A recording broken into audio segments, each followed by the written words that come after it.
Pearl Harbor. Of course, when we got to Pearl Harbor, we went to Samar, over to another island in Hawaiian Islands, and trained for another 3 months in rough beach, rough waves coming in 8 foot high.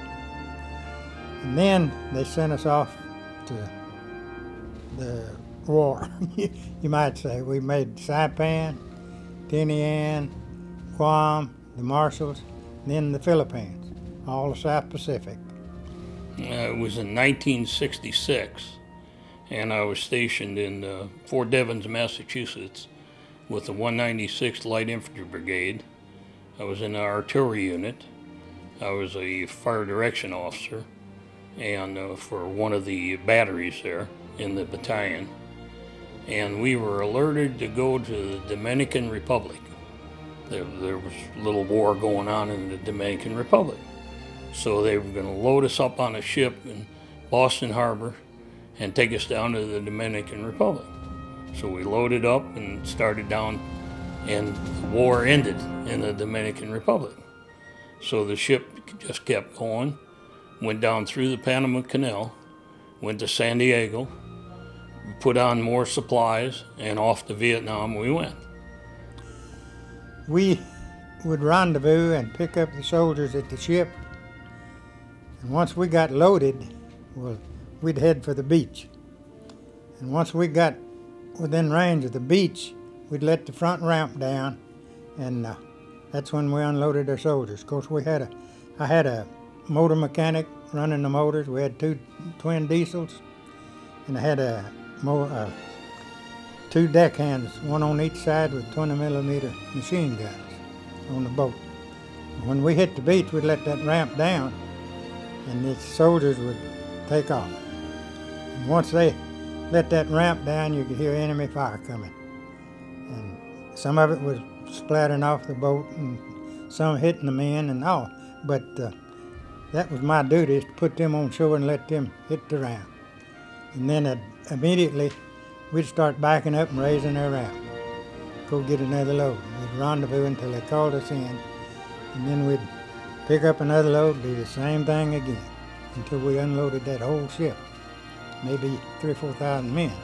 Well, the infantry would go out, and then they would set up ambush areas, and then they'd patrol and everything like that. And then if they came into any contact, day and night, 24 hours a day, then they would call artillery, and then one of the 3 batteries, which would be closest to them, would fire whatever they wanted. If it was nighttime and they needed illumination, we'd fire illumination. If they needed high explosive or type rounds they needed, then they would call us and we would fire for them.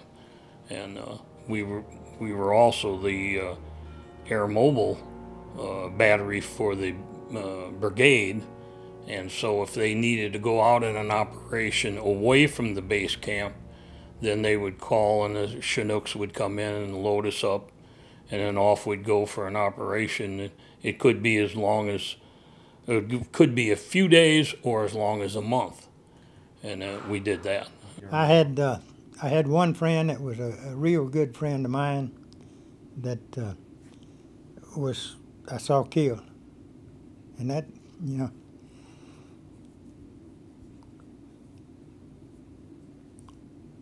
and I had 2 or 3 others that I didn't see but were killed at, you know, right close to us. But I don't remember exactly what it was all like, but I know it was terrible, because I thought, I don't guess I'll ever get back home.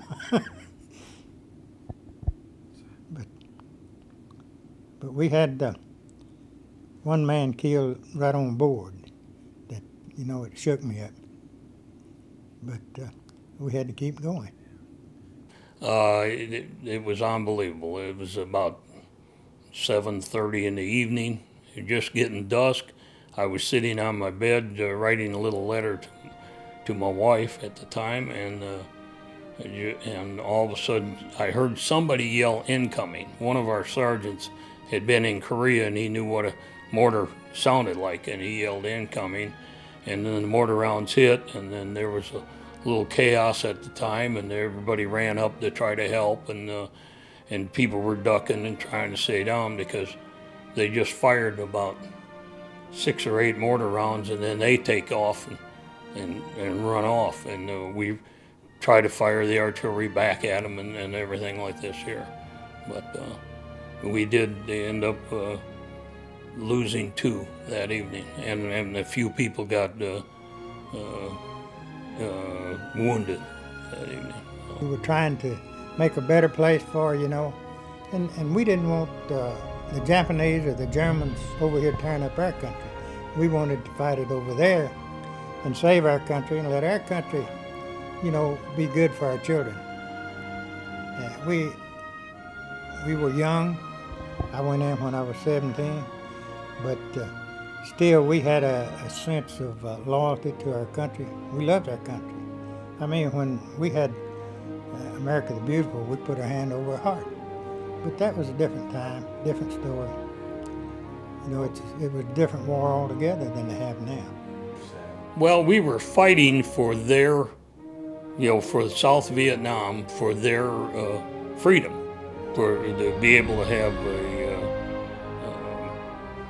a constitution, freedom of speech, everything like that. That's what we were fighting for.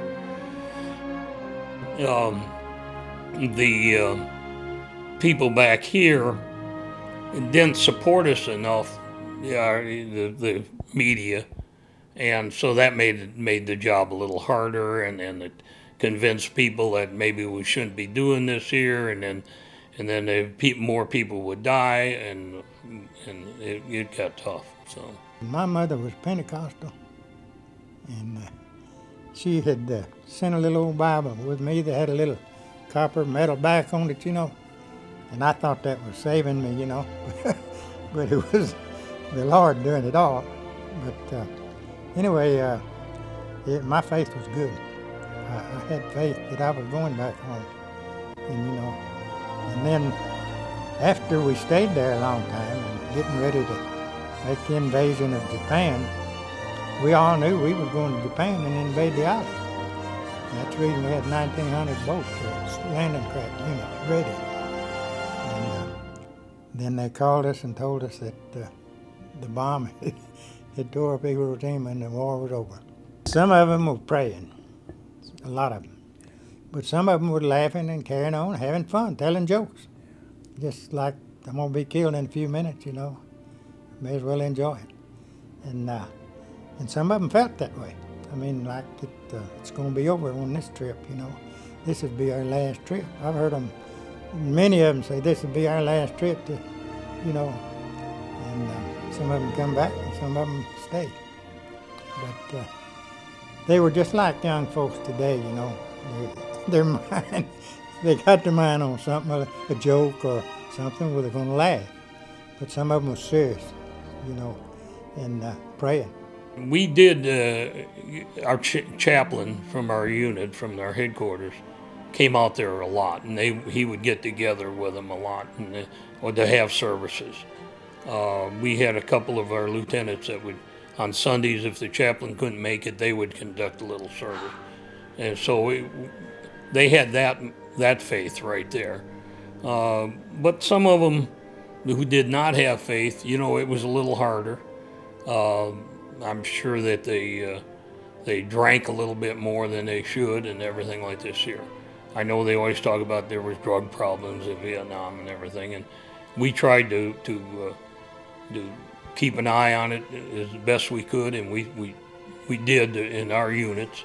But some of them had problems, and it was probably because of the fear, and that's why they were doing that. When I came home, I appreciated it more. I realized what I had fought for, and I got a good job, and I did a lot of things. I got my pilot license and all kinds of things that this country offers that I don't think you can get in other countries.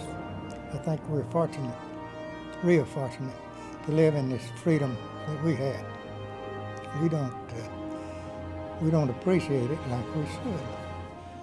Remember, We're the youngest, one of the youngest countries in the world. We have an awesome freedom here. We're the greatest country in the world. I think we need to support our leaders. Sometimes we don't agree with them and everything like that, but I think we need to support them and hopefully pray that the people in the country will put in godly people in charge, and then to thrive as a great country.